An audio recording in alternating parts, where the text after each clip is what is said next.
ರಾಮ ರಾಮ ಗುಣ ಸೇಮ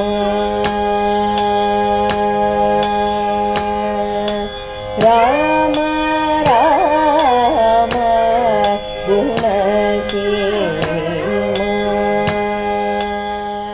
ಶ್ರೀಮತೆ ರಾಮಾನುಜಾಯ ನಮಃ. ಕೂಜಂತಂ ರಾಮರಾಮೇತಿ ಮಧುರಂ ಮಧುರಾಕ್ಷರಂ ಆರುಹ್ಯ ಕವಿತಾಶಾಖಾಂ ವಂದೇ ವಾಲ್ಮೀಕಿಕೋಕಿಲಂ. ಜಿಯಾತ್ ದಾಶರಥಿ ರಾಮೋ ಘನಶ್ಯಾಮೋ ಧನುರ್ಧರಃ ಹನುಮತ್ಸೇವಿತಾಂಘ್ರಿಶ್ರೀ ಸೀತೆಯಾ ಲಕ್ಷ್ಮಣೇನ ಚ ತಸ್ಮೈ ರಾಮಾನುಜಾರ್ಯಾಯ ನಮಃ ಪರಮಯೋಗಿನೇ ಯಶ್ರುತಿಸ್ಮೃತಿಸೂತ್ರಾಣಾಂ ಅಂತರ್ಜರಮಶೀಷಮತ್. ನೋಡುತ್ತಾ 4 ಮಕ್ಕಳು ದೊಡ್ಡವರಾಗ್ಬಿಟ್ರು. ದಶರಥನಿಗೆ ಆನಂದ ಆಯಿತು. ಎಲ್ಲ ವಿದ್ಯೆಗಳನ್ನು ಕಲ್ತ್ಕೊಳ್ತಾ ಇದ್ದಾರೆ. ಈ ಮಕ್ಕಳಿಗೆ ಕಲ್ಯಾಣ ಮಾಡಬೇಕು, ವಿವಾಹ ಮಾಡಬೇಕು ಅಂತ ದಶರಥನಿಗೆ ಆಲೋಚನೆ ಬಂತು. ಹಾಗೇ ಆಲೋಚನೆ ಮಾಡಿಕೊಂಡು ಕೂತಿದ್ರು ದಶರಥ. ಆಗ ಒಬ್ಬ ದೂತ ಓಡೋಡಿ ಬಂದ. ದಶರಥನಿಗೆ ನಮಸ್ಕರಿಸ್ದ. ಮಹಾರಾಜ, ವಿಶ್ವಾಮಿತ್ರರು ಬಂದಿದ್ದಾರೆ ಎಂದ. ವಿಶ್ವಾಮಿತ್ರರ ಹೆಸರನ್ನು ಕೇಳಿದ ತಕ್ಷಣ ದಶರಥ ಥಟ್ಟಂತ ಎದ್ದು ನಿಂತುಕೊಂಡು ಸಂಭ್ರಮದಿಂದ ದ್ವಾರಕ್ಕೆ ಹೋಗಿ ಯಥಾವಿಧವಾಗಿ ಸತ್ಕರಿಸಿ ಅವನ ಸ್ವಾಗತವನ್ನು ಕೋರಿದ್ರು. ದಶರಥ ವಿಶ್ವಾಮಿತ್ರರಿಗೆ ಹೇಳಿದ್ರ, ನೀವು ಬಂದಿದ್ದು ನನಗೆ ಬಹಳ ಸಂತೋಷ ಆಗೋಯ್ತು. ಹೇಗೆ ನನಗೆ ಸಂತಾನ ಇಲ್ಲದೆ 4 ಮಕ್ಕಳು ಸಿಕ್ಕಿದ್ರೋ ಅದಕ್ಕಿಂತ ಅಧಿಕವಾದಂತಹ ಸಂತೋಷ ನನಗಾಗ್ಬಿಡ್ತು ಅಂತ ಹೇಳಿ ಅವರನ್ನು ಗೌರವದಿಂದ ಸ್ವಾಗತಿಸಿ, ಮುನಿಗಳೇ ನಿಮಗೇನಾಗಬೇಕು ನನ್ನಿಂದ ಅಂತ ದಶರಥ ವಿಶ್ವಾಮಿತ್ರರನ್ನ ಕೇಳ್ತಾರೆ. ಆಗ ವಿಶ್ವಾಮಿತ್ರರು ಬಹಳ ಸಂತೋಷ ಪಡ್ತಾರೆ. ದಶರಥ, ನೀನು ಕುಲಕ್ಕೆ ತಕ್ಕಂತೆ ಮಾತಾಡಿದೀಯ. ಈ ಇಕ್ಷ್ವಾಕು ವಂಶ ಇದೆಯಲ್ಲ, ಕೇಳಿದವರಿಗೆಲ್ಲ ಏನೇನು ಬೇಕೋ ಅದನ್ನೆಲ್ಲ ಕೊಡುವಂತಹ ಸ್ವಭಾವ. ನೀನು ಇಕ್ಷ್ವಾಕು ವಂಶದ ರಾಜ, ಅದೇ ರೀತಿ ನೀನು ಕೇಳಿದೀಯ. ನನಗೆ ತುಂಬ ಸಂತೋಷ ಆಗಿದೆ ಅಂತ ವಿಶ್ವಾಮಿತ್ರರು ರಾಜನ ಹತ್ರ ಹೇಳ್ತಾರೆ. ವಿಶ್ವಾಮಿತ್ರರು ಮುಂದುವರೆದು ಹೇಳ್ತಾರೆ, ದಶರಥ, ನಾನೊಂದು ಯಜ್ಞ ಮಾಡ್ತಾಯಿದ್ದೀನಿ. ಇದು ಬಹಳ ಅಪರೂಪವಾದಂಥ ಯಾಗ. ಈ ಯಾಗ ನಿರ್ವಿಘ್ನವಾಗಿ ನಡಿಬೇಕು. ಆದರೆ ಈ ಯಾಗಕ್ಕೆ ತುಂಬ ತೊಂದರೆ ಕೊಡ್ತಾ ಇದ್ದಾರೆ 2 ರಾಕ್ಷಸರು. ಮಾರೀಚ, ಸುಬಾಹು ಅನ್ನುವಂಥ 2 ರಾಕ್ಷಸರು ಬಹಳ ತೊಂದರೆ ಕೊಡ್ತಾ ಇದ್ದಾರೆ. ನಾನು ಯಜ್ಞ ದೀಕ್ಷೆಯನ್ನು ವಹಿಸ್ಬಿಟ್ಟಿದ್ದೀನಿ. ನಾನು ಕೋಪಿಸ್ಕೊಳ್ಬಾರ್ದು, ನಾನು ಯುದ್ಧ ಮಾಡಬಾರ್ದು. ಅದಕ್ಕೋಸ್ಕರ ಈ ಯಜ್ಞ ಸಾಂಗವಾಗಿ ನೆರವೇರಲು ಈ ರಾಕ್ಷಸರನ್ನೆಲ್ಲ ಕೊಲ್ಲಬೇಕು. ಇದಕ್ಕೆ ಇನ್ಯಾರಿಂದಲೂ ಸಾಧ್ಯ ಇಲ್ಲ. ನಿನ್ನ ಹಿರಿಯ ಮಗನಾದಂತಹ ಶ್ರೀರಾಮನನ್ನು ನನ್ನ ಜೊತೆ ಕಳಿಸು. ಯಜ್ಞ ನಿರ್ವಿಘ್ನವಾಗಿ ನಡೆಯುತ್ತೆ, ರಾಕ್ಷಸರ ಸಂಹಾರ ಆಗುತ್ತೆ ಅಂತ ವಿಶ್ವಾಮಿತ್ರರು ದಶರಥನಿಗೆ ಹೇಳಿದರು. ದಶರಥ ಈ ಮಾತು ಕೇಳಿದ ತಕ್ಷಣ ಸ್ವಲ್ಪ ಕಾಲ ಮೂರ್ಛಿತ ಆಗಿಬಿಟ್ಟ. ಅವನಿಗೆ ಈ ಸುದ್ದಿ ಕೇಳೋಕ್ಕೆ ಸಾಧ್ಯವೇ ಆಗಲಿಲ್ಲ. ನಂತರ ಸ್ವಲ್ಪ ಚೇತರಿಸ್ಕೊಂಡು ಹೇಳ್ತಾನೆ, ಸ್ವಾಮಿ, ಇದೇನು ಕೇಳ್ತಾ ಇದ್ದೀರಿ? ನನಗೆ 60,000 ವರ್ಷಗಳಾದ ಮೇಲೆ ಇಂಥ ಮುದ್ದು ಕುಮಾರ ಹುಟ್ಟಿದ್ದಾನೆ. ಇವನಿನ್ನೂ ಚಿಕ್ಕವನು. ಇವನಿಗೆ ಏನೋ ಇನ್ನೂ ವಿದ್ಯೆ ಗೊತ್ತಿಲ್ಲ, ಧನುರ್ವಿದ್ಯೆ ಗೊತ್ತಿಲ್ಲ. ನೀವು ಹೇಳ್ತಾ ಇದ್ದೀರಿ ದೊಡ್ಡ ದೊಡ್ಡ ರಾಕ್ಷಸರಿದ್ದಾರೆ, ಅವರ ಸಂಹಾರ ಆಗಬೇಕು ಅಂತ. ಇವನು ಕೇಳಿ ಇದಾಗೋದಿಲ್ಲ. ನೀವೊಂದು ಕೆಲಸ ಮಾಡಿ, ಈ ರಾಕ್ಷಸರ ಸಂಹಾರ ಆಗಬೇಕು ತಾನೆ, ಈ ಯಜ್ಞ ನಿರ್ವಿಘ್ನವಾಗಿ ನಡೀಬೇಕು ತಾನೆ. ನಾನು ನನ್ನೆಲ್ಲ ಸೈನ್ಯವನ್ನು ಕಳಿಸ್ತೀನಿ, ನಾನೇ ಬರ್ತೀನಿ. ನಾನೇ ಬಂದು ಈ ರಾಕ್ಷಸರನ್ನು ಸಂಹಾರ ಮಾಡಿ ನಿಮ್ಮ ಯಾಗವನ್ನು ನಿರ್ವಿಘ್ನವಾಗಿ ಪೂರೈಸುವಂತೆ ಮಾಡ್ತೀನಿ ಅಂತ ದಶರಥ ಹೇಳ್ದ. ಆಗ ವಿಶ್ವಾಮಿತ್ರ ಹೇಳ್ತಾರೆ, ಅಪ್ಪ ನಿನಗೆ ಗೊತ್ತಿಲ್ಲ, ನನಗೆ ಗೊತ್ತು ರಾಮ ಏನು ಅಂತ.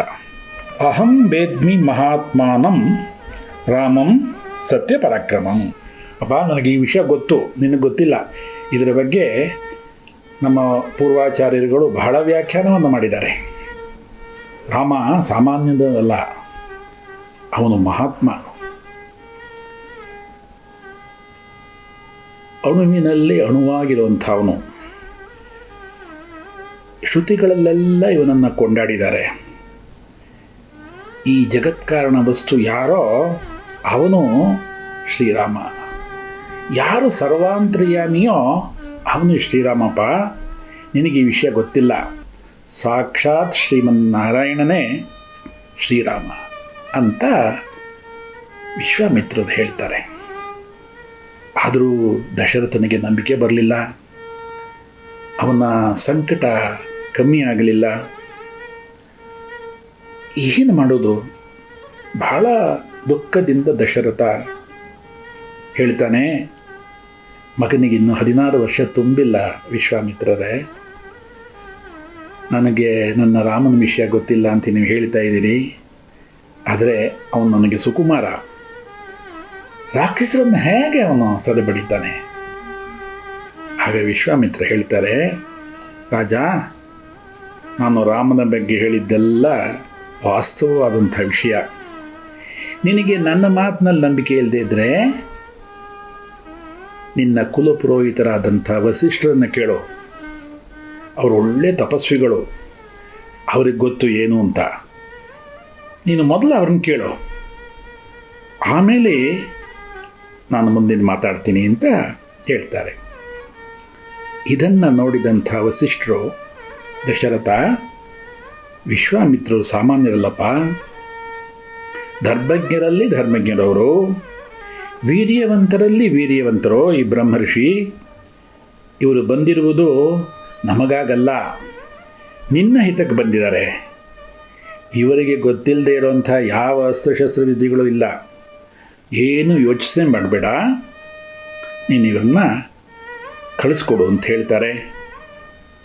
ಆಗ ದಶರಥನಿಗೆ ಉಂಟಾದಂಥ ದುಃಖ ದೂರ ಆಗುತ್ತೆ. ದಶರಥ ರಾಮನನ್ನು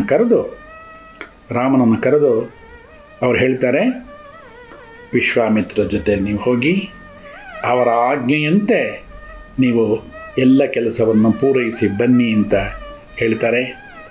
ಆಗ ವಿಶ್ವಾಮಿತ್ರರಿಗೆ ಪರಮಾನಂದ ಆಗುತ್ತೆ. ವಿಶ್ವಾಮಿತ್ರರು ಕೇಳಿದ್ದು ರಾಮನ ಮಾತ್ರ. ಆದರೆ ರಾಮನ ಜೊತೆ ಲಕ್ಷ್ಮಣನೂ ಹೋಗ್ತಾನೆ. ಇದು ಅಂತರಾರ್ಥ. ಇದು ರಾಮನನ್ನು ಬಿಟ್ಟು ಲಕ್ಷ್ಮಣ ಯಾವತ್ತಿಗೂ ಇರೋದಿಲ್ಲ.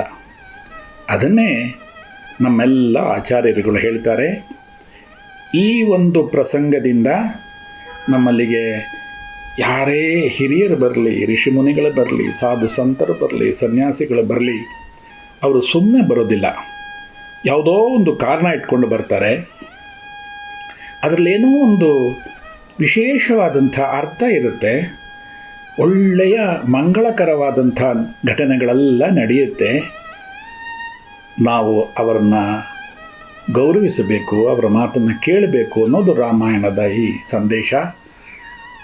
ರಾಮ ಲಕ್ಷ್ಮಣರಿಬ್ಬರು ವಿಶ್ವಾಮಿತ್ರರನ್ನು ಅನುಸರಿಸಿ ಅವರು ಹೊರಡ್ತಾರೆ.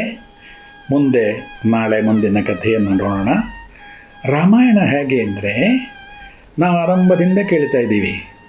ನಾನು ನಿಮಗೆ ಹಿಂದೆಯೇ ಹೇಳಿದ್ದೆ, ಈ ರಾಮಕಥೆಯನ್ನು ನೀವೆಲ್ಲ ಅನೇಕ ಸಲ ಕೇಳಿದ್ದೀರಿ, ಅನೇಕ ಜನ ಪಾರಾಯಣ ಮಾಡಿದ್ದೀರಿ, ಬೇರೆ ಬೇರೆ ರಾಮಾಯಣಗಳನ್ನೆಲ್ಲ ಓದಿದ್ದೀರಿ. ಆದರೂ ರಾಮಕಥೆಯನ್ನು ಕೇಳುವಾಗ ಹೊಸದಾಗಿಯೇ ಕಾಣುತ್ತೆ.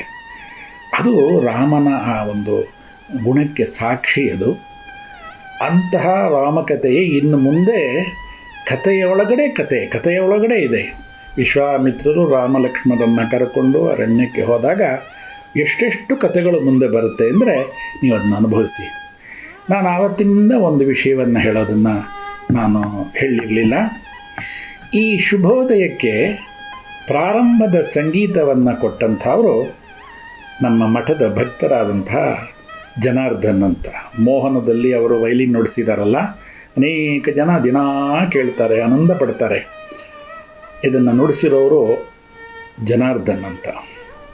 ಈ ರಾಮೋದಯದ ಪ್ರಾರಂಭದಲ್ಲಿ ರಾಮನ ಕುರಿತಾದಂತಹ ಸಿಂಹೇಂದ್ರ ಮಧ್ಯಮ ರಾಗದ ಗಾಯನವನ್ನು ಹಾಡಿರೋರು ವಿದುಷಿ ಅಂಜಲಿ ಶ್ರೀರಾಮ್. ನಾಳೆ ರಾಮಾಯಣ ಮುಂದುವರಿಯುತ್ತೆ. ಲೋಕ ಸಮಸ್ತ ಸುಖಿನೋ ಭವಂತು. ಶ್ರೀಮತೆ ರಾಮಾನುಜಾಯ ನಮಃ.